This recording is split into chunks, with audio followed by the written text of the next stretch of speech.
to have my family with me. I'd like to introduce them to you. Disruptions of congressional business is a violation of law, is a criminal offense under federal law. Audience members are advised to take their seats and maintain order. The chairman may now ask Capitol Police to remove and arrest the persons creating. I recognize Secretary Noem for 5 minutes to summarize her opening statement. Thank you, Mr. Chairman, and thank you, Ranking Member, for holding this hearing today and inviting me to be a part of it. I'm looking forward to discussing the worldwide threats that this country faces and the work that President Trump and his administration does each and every day to make America safe again. I'm very privileged and honored today to have my family with me. I'd like to introduce them to you. Disruptions of congressional business is a violation of law, is a criminal offense under federal law. Audience members are advised to take their seats and maintain order. The chairman may now ask Capitol Police to remove and arrest the persons creating the disturbance.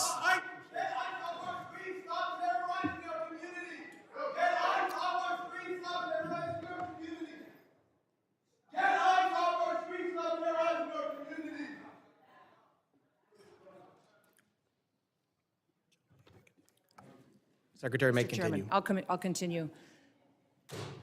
Today with me, I have my husband, Brian, who's with me, and also two of my children. My oldest daughter, Cassidy, and her husband, Kyle, are sitting here in the front row. And then my middle child, Kennedy, and her husband, Tanner, and that was my grandbaby, Noah, that was crying a little bit during the ranking member's comments. I don't think she agreed with him. I don't have my son with me or three of my grandchildren, but I'm very blessed that I have a wonderful family who is here and loves this country and is grateful to the work that we get to do as a family each and every day. We also have the blessing of having some angel families with us as well. They are here in the audience, and I'm so grateful for them for being willing to come here and be strong. It's hard to lose someone that you dearly love to illegal criminal activity, to people who never should have been in our country to begin with, and to lose those loved ones to drug overdoses that get perpetuated by the terrorist organizations that filter them into our country that President Trump works so hard to stop. So I'm grateful that they're here and that they are telling their story. Under President Biden, he closed the office in the Department of Homeland Security that serviced these families. He closed it because he didn't want them to speak. He didn't want them to have support or services. And President Trump reopened the Voices office so that they can get services, so they can hear about the cases of the individuals who killed their family members, and they can get the kind of help that they need to get through the tragic grief that they've experienced. So I want to thank them for being here and continue to pray for them. I want to thank you for the opportunity to be in front of you today to discuss the wide range of threats that the Department of Homeland Security is working on to protect us from here at home and also around the world.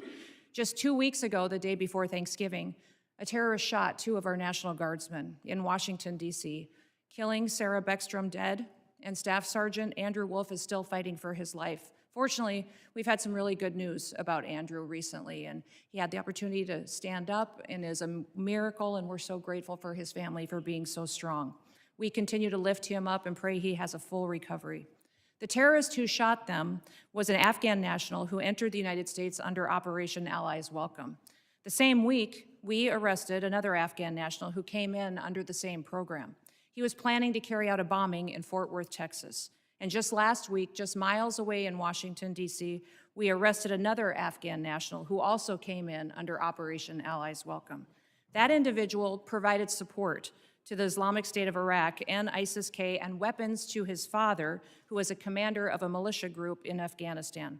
Those are only a handful of the challenges that we face and the threats that the Department of Homeland Security stands against every single day. Under President Trump's leadership, DHS is securing our borders, we're restoring the rule of law, and we're protecting the homeland. DHS is eradicating transnational organized crime and the stopping of deadly drugs from continuing to be funneled into our communities. We're ending illegal immigration, returning sanity back to our immigration system, and we're defending against cyber attacks against our critical infrastructure. We have sent a strong message to criminal illegal aliens that we will find you, we will arrest you, and we will deport you.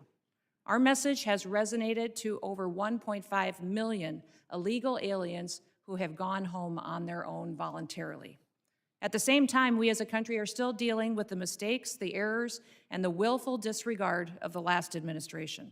For 4 years, The Biden administration allowed millions of people to come into our country illegally. Millions more in our country were exploited and were brought in under parole programs without even basic vetting. As a result, we've seen terrorist attacks and heinous crimes committed against American children and families by criminal illegal aliens and violent perpetuators who should have never been allowed into this country in the first place. Transnational organized crime groups, including Mexico's Sinaloa, New Generation Jalisco, and other drug cartels, they cause chaos and they harm American interests. Our critical infrastructure faces a perilous landscape, largely driven by the impact of cyber attacks from bad actors and cyber criminals. American citizens are increasingly under threat from assassination attempts, intimidation tactics, and violence perpetuated by our adversaries, radical Islamic extremists and domestic extremists. These bad actors seek to undermine our public trust. They instill fear in Americans. They destabilize the institutions that safeguard our national security. The United States is preparing to host several major public events in 2026, most notably the FIFA World Cup and the celebration of the 250th anniversary of our Declaration of Independence. These large-scale events will be potential targets for a range of bad actors, and they come with an increased level of risk. DHS is using every tool and authority we have to ensure the safety of U.S. citizens and our visitors can enjoy next year's events.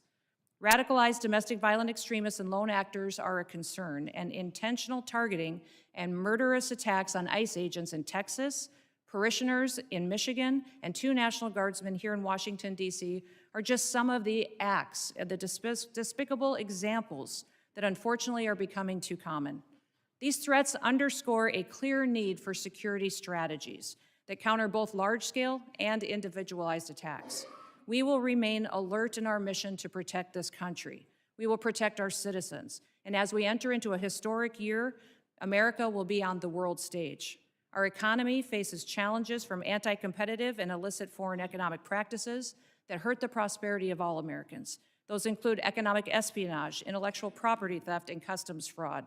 Illicit front companies often abuse the visa system to acquire sensitive U.S. equipment, information, and technology.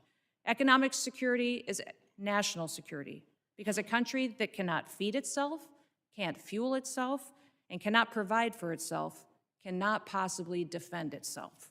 Under President Trump's leadership, we will continue to protect American interests and bolster American economic power and technological innovation to further growth and prosperity. The American people depend on the Department of Homeland Security to remain vigilant, agile, and responsive. We will never yield, we will never waver, and we will never back down. Thank you for the privilege to be with you today, Mr. Chairman, and I look forward to your continued support of the work that we do. I yield back. Thank you, Secretary Noem.